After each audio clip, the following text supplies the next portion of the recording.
এই শালাই তোকে মেরেছিল? হ্যাঁ হ্যাঁ, এই শালাই আমাকে মেরেছিল। শালাকে তো আমি এক থাপ্পড়ে বাহাতে লেগে দেবো রে। আয় আয় চলে আয়। ভাই একে পারবি তো? পারবো না মনে কর, এক থাপ্পড়ে ভীমে লাগবো, তুই দেখ না।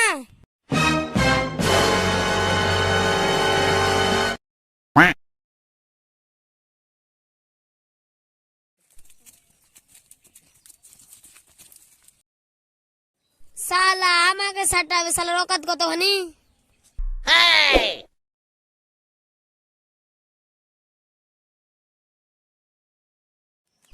শালাকে মারে ফেললো রে। উঠ রে, উঠ রে, উঠ উঠ উঠ। চ চ বাড়ি চ।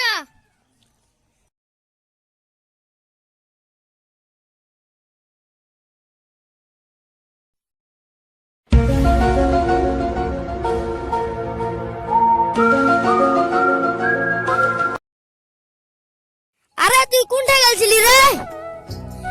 এইটু মাঠ পানে গেছিল রে। তোর গহমের কি অবস্থা? আর বলিস না গহমের কথা, গহম তো এবার বেশি হয়নি। আর মনে হয় ঈদের বাজারটা করতেই পারবো না। ঠিক আছে, যে করি হোক তোকে তো ঈদের বাজার ম্যানেজ করতেই হবে। ভাবছি শ্বশুরের কাছে কিছু টাকা এবার লিবো, তো ঈদের বাজারটা সারবো। ঠিক আছে তাহলে তুই বাড়ি যা, মাঠ পান থেকে একটু ঘুরে আসি। ঠিক আছে তাহলে তুই যা।